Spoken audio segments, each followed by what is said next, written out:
Portanto, ide, fazei discípulos de todas as nações, batizando-os em nome do Pai, e do Filho, e do Espírito Santo. Mateus, capítulo 28, versículo 19. Assim diz o Senhor: quem tem ouvidos para ouvir, ouça o que o Espírito diz às igrejas.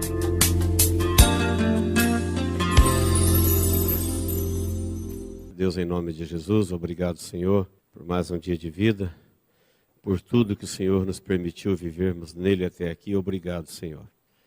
Obrigado por cada um que o Senhor congrega neste lugar, para juntos, ó Deus, cantarmos louvores, vivermos a comunhão e oferecermos a Ti, ó Deus, o nosso culto. Este é o momento, Pai, em que nós abrimos o nosso coração para receber a Tua palavra. Pedimos, ó Deus, que ela nos alcance, que ela nos ilumine, que o propósito para o qual o Senhor a envia fique claro no coração de cada um. É a nossa oração, é o desejo do nosso coração, é a nossa fé, Pai. Em nome de Jesus oramos. Amém. 1 Coríntios, capítulo 11, versículo de número 28, diz assim: examine-se, pois, o homem a si mesmo, e assim coma do pão e beba do cálice. Pois quem come e bebe sem discernir o corpo, come e bebe juízo para si. Eis a razão, porque há entre vós muitos fracos e doentes, e não poucos que dormem. Porque se nos julgássemos a nós mesmos, não seríamos julgados. Mas, quando julgados, somos disciplinados pelo Senhor, para não sermos condenados com o mundo. Assim, pois, irmãos meus, quando vos reunis para comer, esperais uns pelos outros. Se alguém tem fome, come em casa, a fim de não vos reunirdes para juízo. Quanto às demais coisas, eu as ordenarei quando for ter convosco. Bem, o texto que nós acabamos de ler, ele faz parte do texto que a gente lê todos os meses na nossa celebração da Santa Ceia, que é o que nós vamos fazer no domingo. Esses versículos que nós vamos meditar no curto espaço que temos, nos abençoa com um alerta que eu entendo que talvez seja uma das coisas mais imprescindíveis da vida cristã. Nós somos abençoados em estar aqui hoje, privilegiados diante de um assunto desse. Paulo deixa claro que o que ele fala, ele recebeu do Senhor. Não tem nada dele, não tem nada da religião, não tem nada humano. Ele falou: o que eu recebi do Senhor é que eu também vos ensinei. O próprio Jesus falou que Paulo era para ele um instrumento, que ele sofreria muito e que Deus daria a ele o evangelho, ou seja, a iluminação para os gentios. Então veja que o próprio Jesus valida os escritos de Paulo, dizendo que ele ia usar Paulo para que ele orientasse os gentios quanto ao procedimento em relação a Deus e à casa de Deus. Nesse texto que nós lemos, eu quero tirar 3 pensamentos aqui. O primeiro dele, no versículo 28, diz assim: examine-se, pois, o homem a si mesmo, e assim coma do pão e beba do cálice. Examinar-se está falando para a pessoa que está lendo isso daqui, para quem ele está direcionando, que ele deve se examinar, mas em relação a Deus. Nunca em relação à igreja, nunca em relação à sociedade ou a qualquer outra coisa. Paulo disse assim: você vai celebrar com o Senhor a Santa Ceia, você está fazendo com Ele um pacto eterno. Você está renovando a sua aliança que você tem com Ele na cruz do Calvário. E se você vai comparecer diante dEle, você deve se examinar.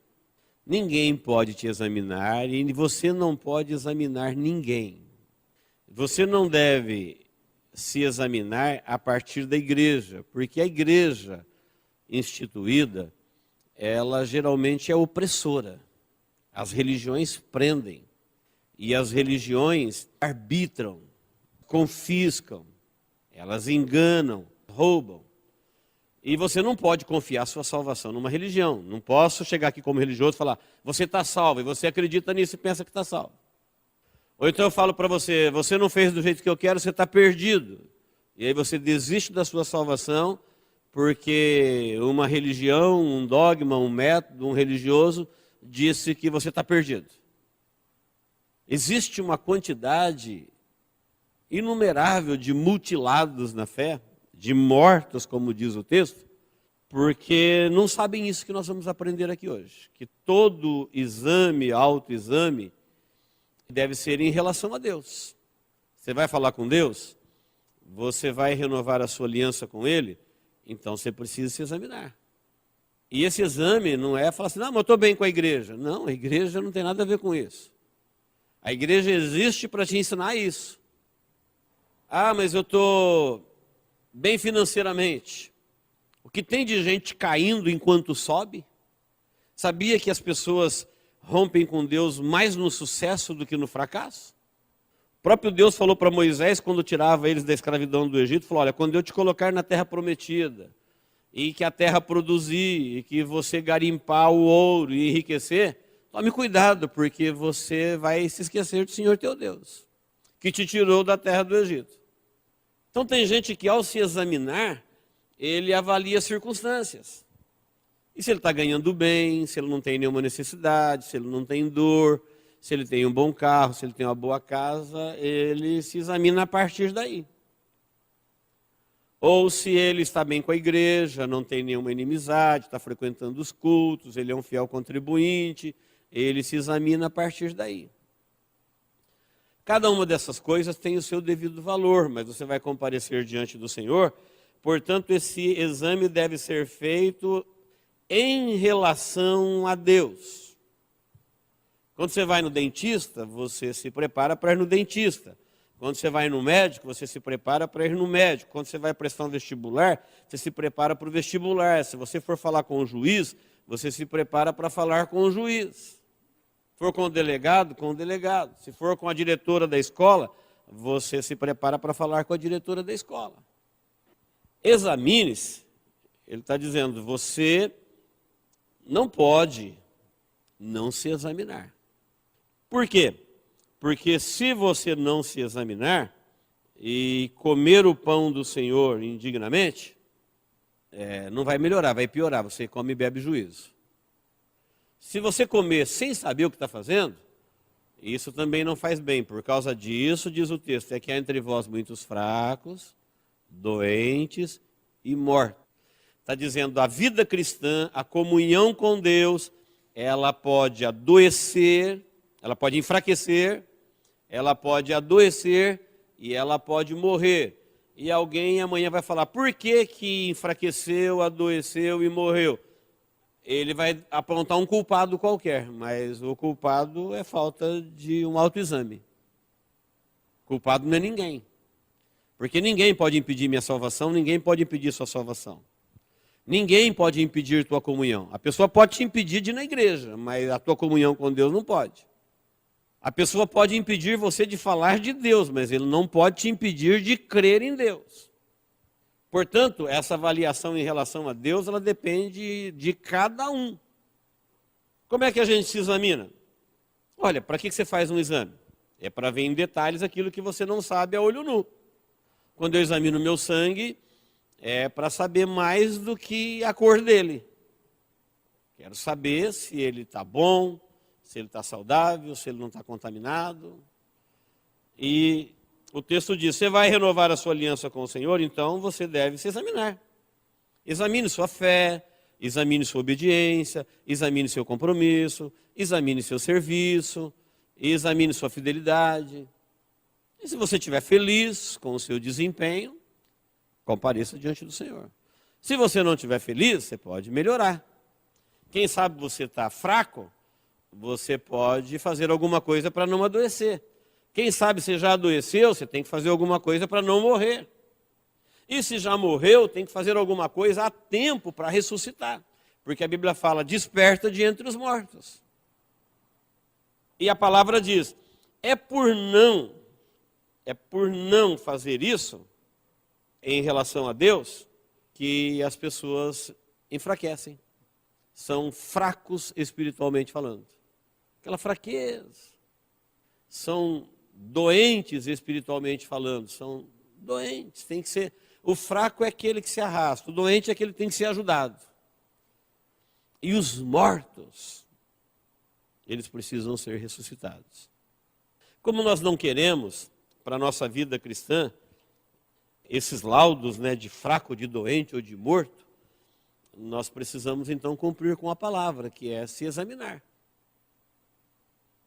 Examine-se quanto à sua fidelidade, seu compromisso, seu amor para com Deus, e não fica se medindo por igreja, por pastor, por livros, por prosperidade ou por falta de prosperidade. Então tem muita gente que no fracasso está firme com Deus. Na tempestade, na luta, no sofrimento, na dor.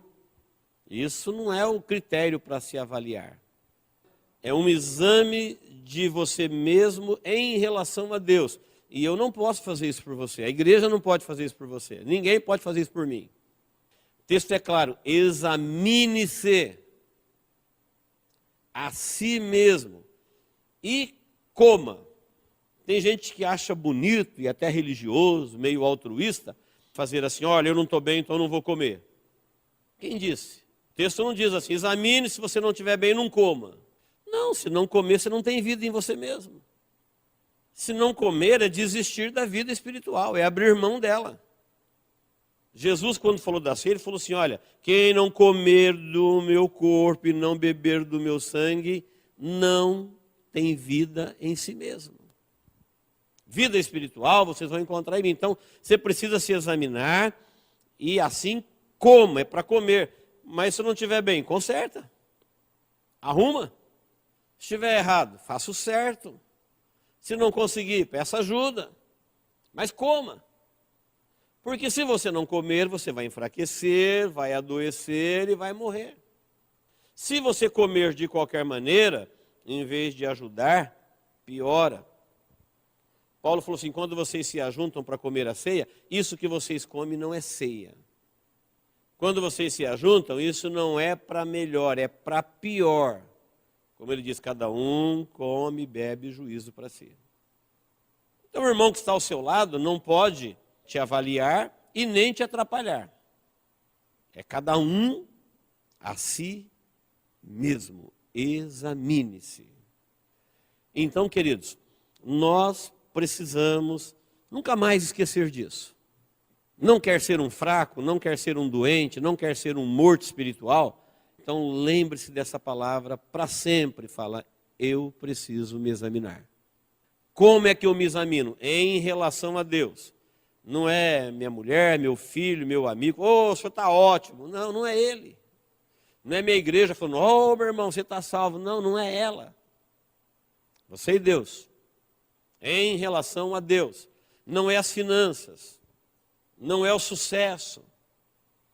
Não é se você está num bom momento na empresa ou em qualquer outra área. Não. Você precisa fazer um exame em relação a Deus. Esquece tudo o resto. Fala, deixa eu ver como é que eu estou com Deus. No quesito obediência, fidelidade, serviço, amor. Enfim, aquilo que eu estou aliançado com Ele. E Ele comigo. Deus faz parte da nossa vida e nós fazemos parte do plano de Deus, do propósito de Deus. E eu preciso me examinar, ver como é que eu estou em relação a Deus. Porque existem laudos falsos que produz fracos, doentes e mortos. A pessoa está bem financeiramente, ele fala que ele está bem com Deus. Ele está mal financeiramente, ele acha que ele está mal com Deus. Ele tem problema, ele acha que ele está mal com Deus. Ele não tem problema, ele acha que ele está bem com Deus. Quer dizer que Deus é o problema? Deus é as finanças? Não. Deus é a igreja? Não, ele é o Deus da igreja, dele. Mas não são essas coisas que validam. Cada um precisa comparecer diante de Deus, lá no seu quarto, lá na sua casa, no seu dia a dia, antes de você comer o pão, antes de você beber o cálice. Você se examina.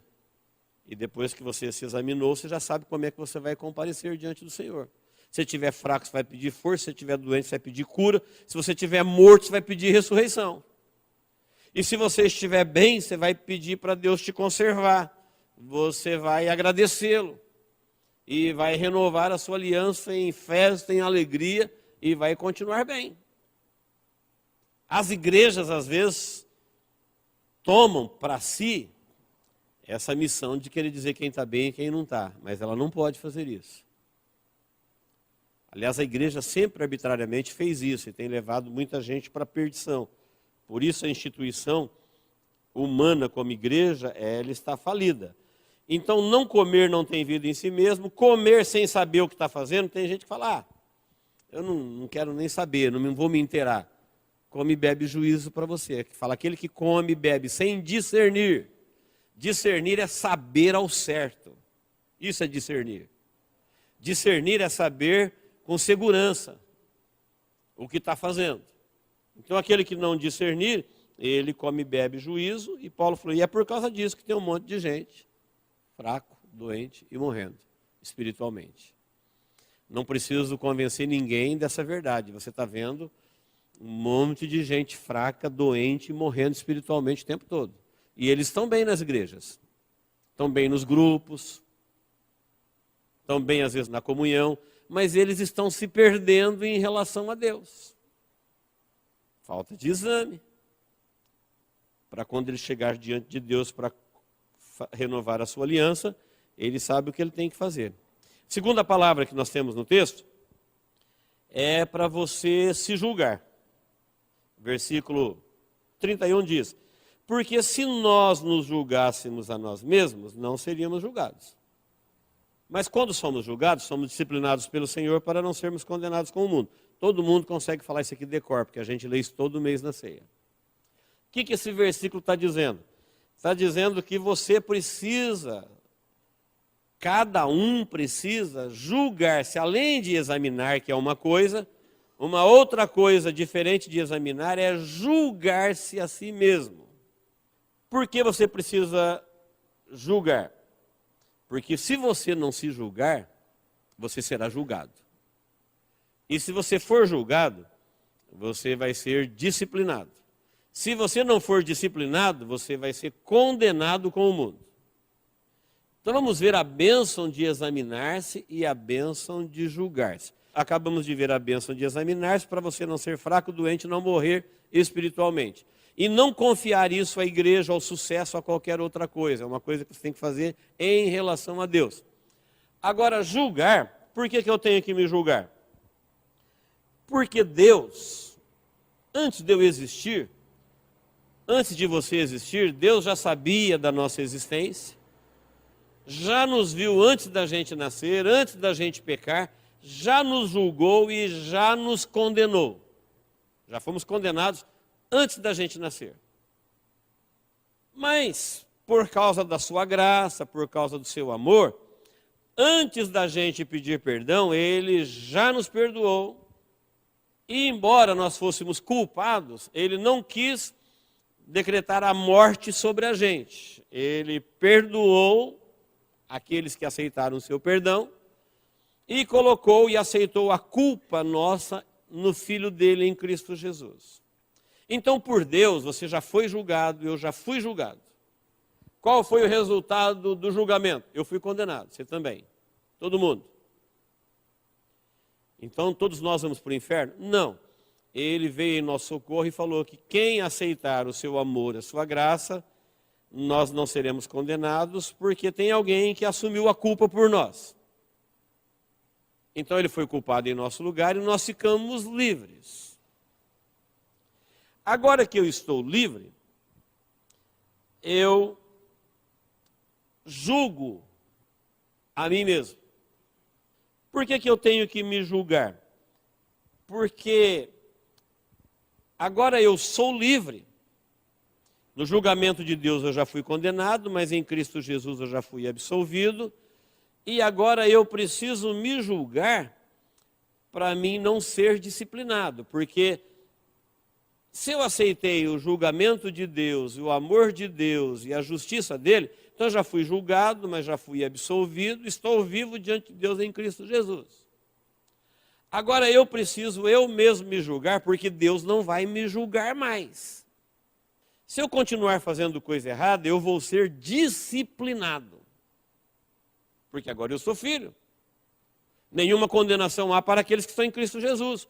Então, eu já fui condenado, mas agora estou em Cristo Jesus, não tem mais condenação para mim. E se eu continuar fazendo coisa errada? Eu vou ser disciplinado. E se quando eu for disciplinado eu não obedecer, não aceitar a correção da disciplina do Senhor, então eu vou ser condenado com o mundo. Veja que o texto fala, o mundo vai ser condenado. Agora, se eu me julgar, eu não preciso ser julgado novamente. Em outras palavras, é como se Deus dissesse assim, você já estava condenado, eu te perdoei e não tem mais condenação para a sua vida. Agora, você precisa você mesmo se julgar, você é livre. Eu te perdoei, não é para você fazer o que você quer, não é para você fazer coisa errada. Você ia para o inferno e eu te tirei do inferno e te devolvi para você e você é livre, mas não é um livre para fazer besteira. Você é um livre que tem capacidade de julgar os seus atos, porque se Deus te julgar de novo e te encontrar em falta, Ele vai te disciplinar. Por que Ele vai me disciplinar? Porque se Ele não me disciplinar, Ele vai me condenar com o mundo. Ele não quer me condenar, então Ele vai me dar uma surra. Ele vai me punir. E por que Ele vai me punir? Porque você não se julgou. Você nunca se colocou lá no prato da balança e falar, deixa eu me medir de acordo com a misericórdia de Deus e como é que eu estou. Geralmente as pessoas se escondem. Elas falam, não, ninguém está vendo, a igreja não está vendo, o pastor não está vendo, minha família não está vendo. E Deus? Então Deus te dá a oportunidade de você, antes dele te julgar, que você mesmo faça isso. Saia da sua posição de réu e vai lá no lugar do juiz e olha para a sua vida. Fala, deixa eu ver como é que o juiz vai me ver. Julgue-se. Porque se você não julgar você, julgue seus atos, julgue suas defesas, julgue seus conceitos, julgue suas desculpas, julgue o seu pecado. Vê se com o seu juízo você passa pelo tribunal de Deus. Não espere de Deus não, já julgue você mesmo com o entendimento que você tem do Evangelho. Porque uma coisa é eu falar para você, não, deixa, que Deus não está nem aí. Tá bom, então vai lá, senta no banquinho dos réus e fala, Deus não está nem aí. Onde é que Ele está então? A Bíblia manda a gente se julgar, porque eu estava condenado à morte eterna e Ele me deu o direito de entrar na vida eterna. Aí eu começo a viver de qualquer maneira. Ele fala, você não está se medindo? Você não está se examinando? Você não está se avaliando? Vou ter que te disciplinar. E a disciplina dói. Por que Deus está me disciplinando? Ele não me ama? Exatamente porque Ele te ama, para não te condenar com o mundo. Vou dar 2 exemplozinhos para a gente fechar. José. José era um garoto de Deus. Tinha sonhos de Deus, tinha revelações de Deus. Tudo se desenhava na vida de José para ele ser um homem muito abençoado.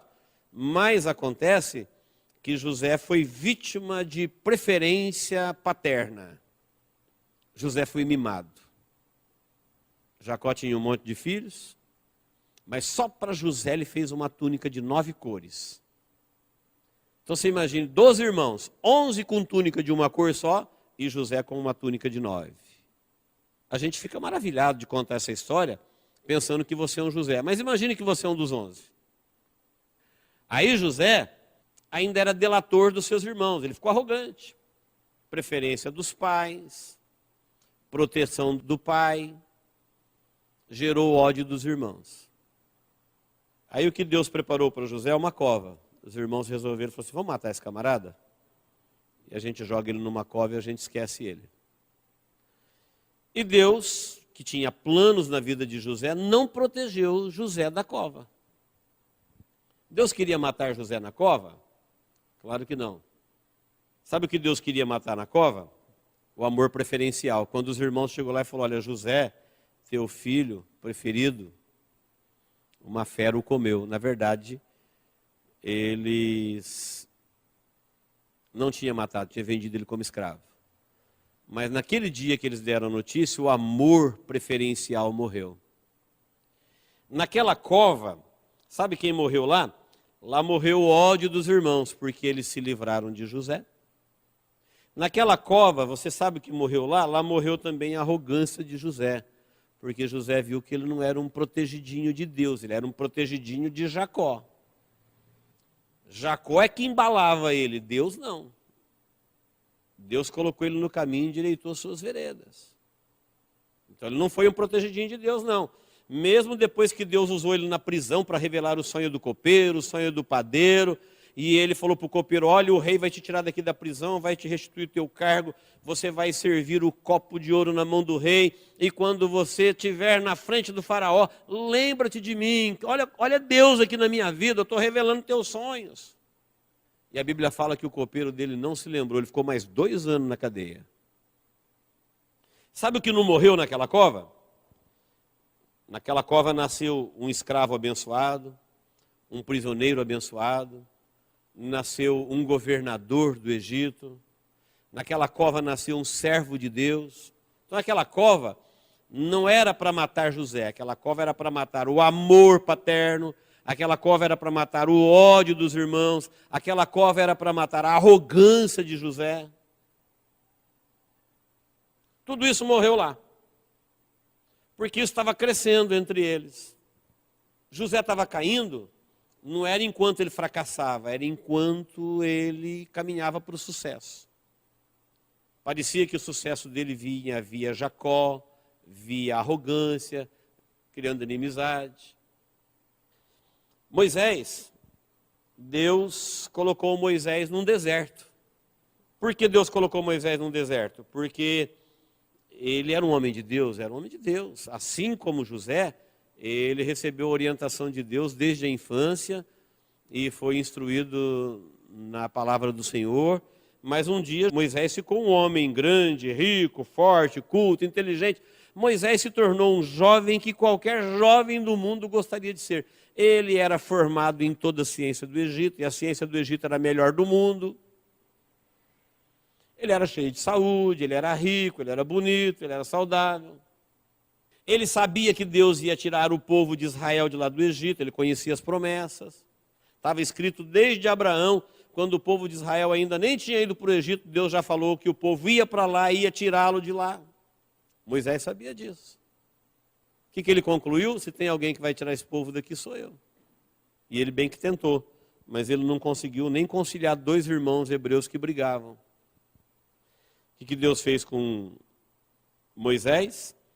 Ele foi delatado para Faraó, que ele tinha matado no Egito, e quando isso, Faraó ficou sabendo disso, e ele ficou sabendo que Faraó sabia, ele ficou com medo por sua vida e fugiu.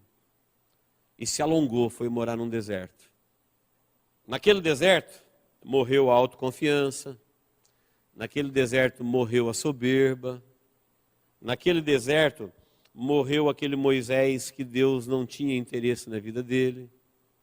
Mas aquele deserto era para matar Moisés? Não. Naquele deserto nasceu um grande líder, naquele deserto nasceu um servo obediente, naquele deserto nasceu um amigo de Deus que falava com Deus. Isso foi lá no deserto. Agora, Deus tem prazer em meter alguém numa cova? Não. Deus tem prazer em colocar alguém num deserto? Não. Não tem prazer. Mas a Bíblia fala assim, se você não se julga, se você não se avalia, se você não se emenda, se você faz da sua própria vida um julgamento sempre corrupto, sempre justificando seus atos, condenando os atos dos outros, sempre achando que você está certo e que Deus está errado, se você não se pesa, um dia Deus vai te pesar. E quando Deus te pesar e te achar em falta, Ele está dizendo, porque eu te amo, eu vou te disciplinar. Quem é que gosta de apanhar?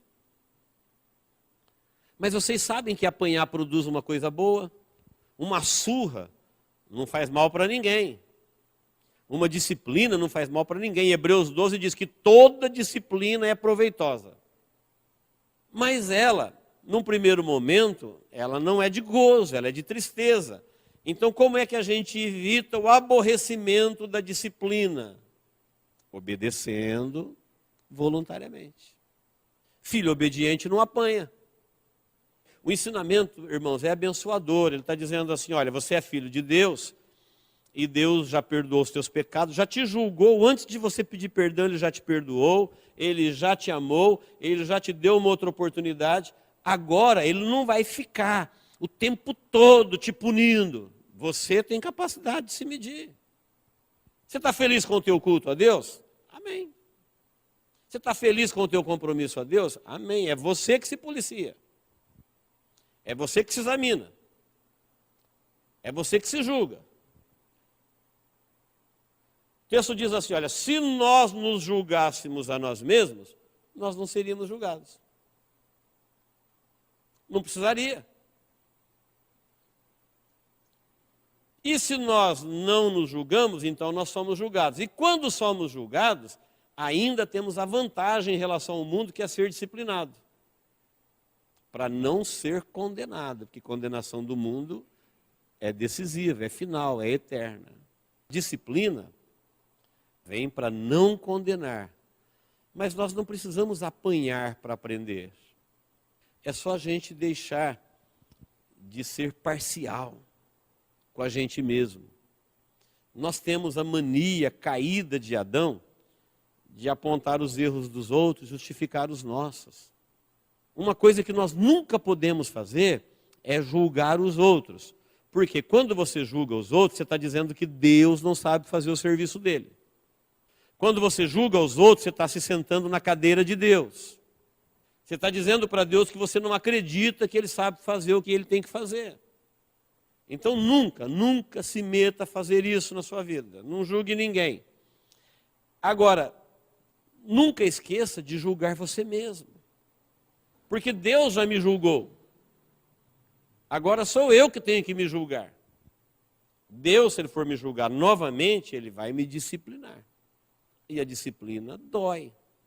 Aí as pessoas se zangam com Deus, vão embora de Deus na disciplina, e aí vai ser condenado com o mundo. Não, porque eu não aceito isso, porque eu não aceito aquilo. Tá bem, então espera a condenação do mundo. Olha as pessoas que Deus disciplinou, que resultado fantástico que Deus obteve na vida deles. Paulo diz, você não quer ser disciplinado? Então se julgue. Coloca na balança e vê para onde o prato pende. Se emenda, se conserta. Porque Deus é longânimo, mas Ele é Deus. Ele é justo. Deus, Ele é vivo, Ele está vendo o tempo todo. Nós não adoramos uma imagem em que a gente fala qualquer coisa e ela não ouve mesmo. Nós não adoramos um Deus morto em que a gente dá qualquer desculpa e não dá nada mesmo.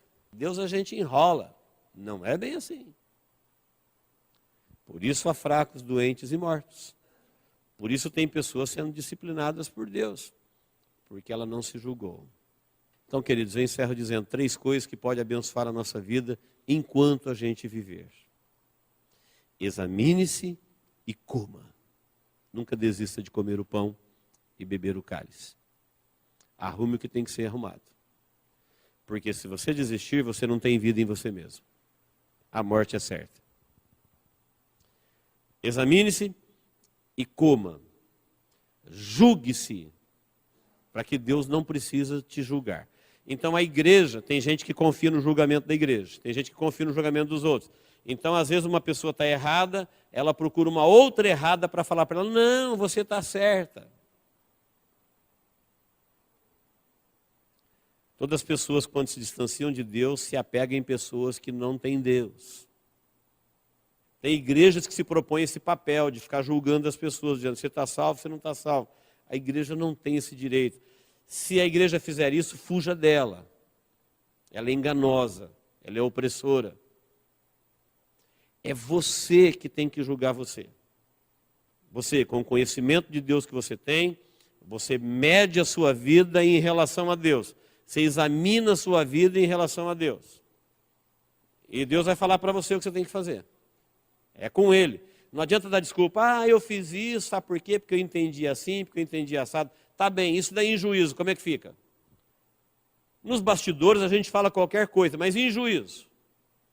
Nos bastidores a gente tem um linguajar, mas em juízo? É isso mesmo que você fez? Para Deus? É essa a sua fidelidade? É esse o teu compromisso?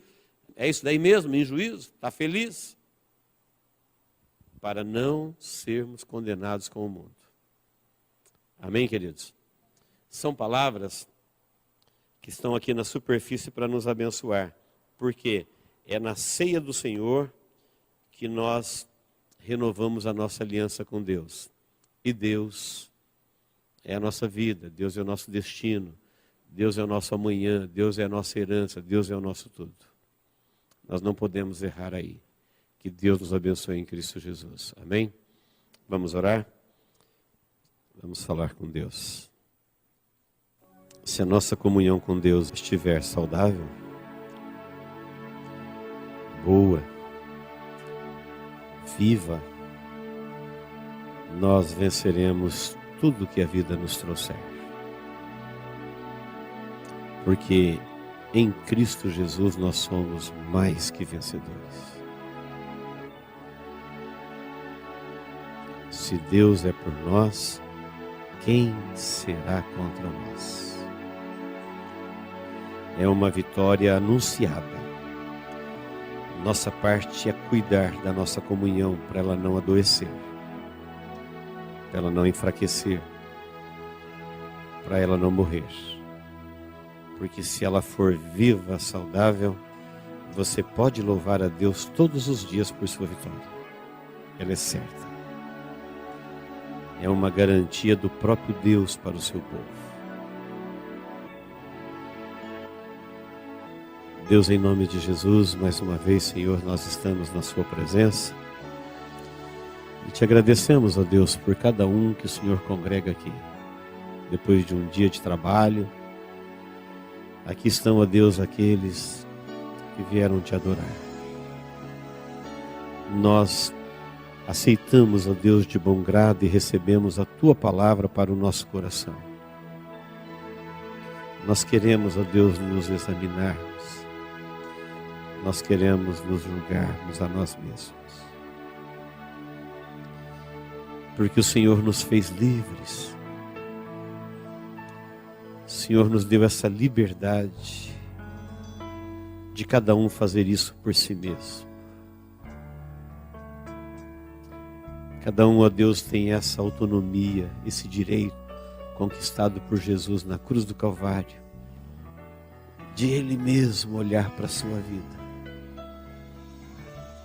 e se avaliar, e se julgar, e comer do pão e beber do cálice. Olha, Senhor, para a vida de cada um. Nós recebemos a tua palavra e te pedimos, Deus, nos ajude a entendê-la e a colocá-la em prática na nossa vida. Que possamos, ó Deus, praticá-la todos os dias do nosso viver. Possamos, ó Deus, com alegria, com entusiasmo, confiando nos méritos de Cristo, comparecermos diante de Ti em nome de Jesus e comer do pão e beber do cálice. E que a vida que vem da Tua vida, ó Deus, se manifeste na nossa vida. Que a vida que nós temos que viver, nós a vivamos, ó Deus, em Cristo Jesus. Em tudo que ela nos trouxer. Em tudo que acontecer, nós queremos vivê-la em Cristo Jesus. Eu quero te pedir, Deus, em nome de Jesus, pela vida de cada um aqui em particular. É o teu povo, ó Deus, que comparece diante de ti, para te adorar, para te louvar, para se alimentar da tua palavra, para receber a oração. Eu te peço, Deus, inclina-te ao coração de cada um, aquilo que cada um está precisando. A cura, o fortalecimento, a ressurreição espiritual. Deus, a força, o poder que vem do Teu Espírito Santo para fortalecer o Seu povo na Tua presença.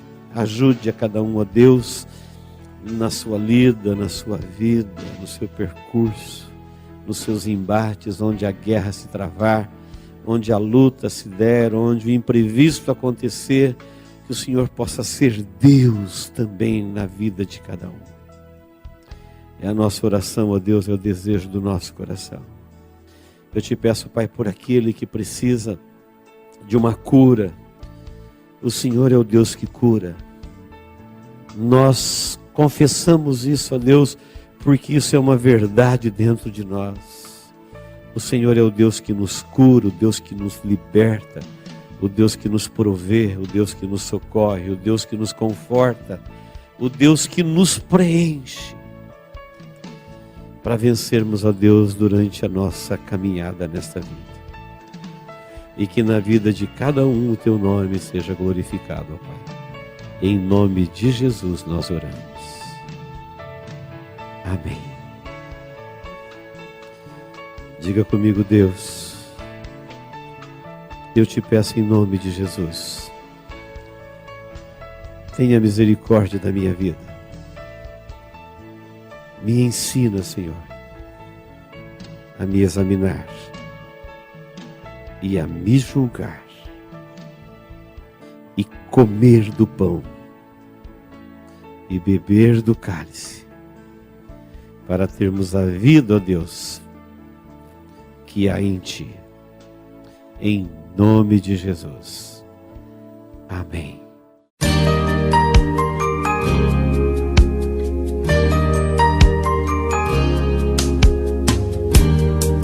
Esta mensagem foi gravada ao vivo quando ministrada na Igreja Evangélica Manancial. Este tema e outros mais estão à disposição do público a preço de custo, com o único objetivo de proclamar a palavra de Jesus nestes últimos dias.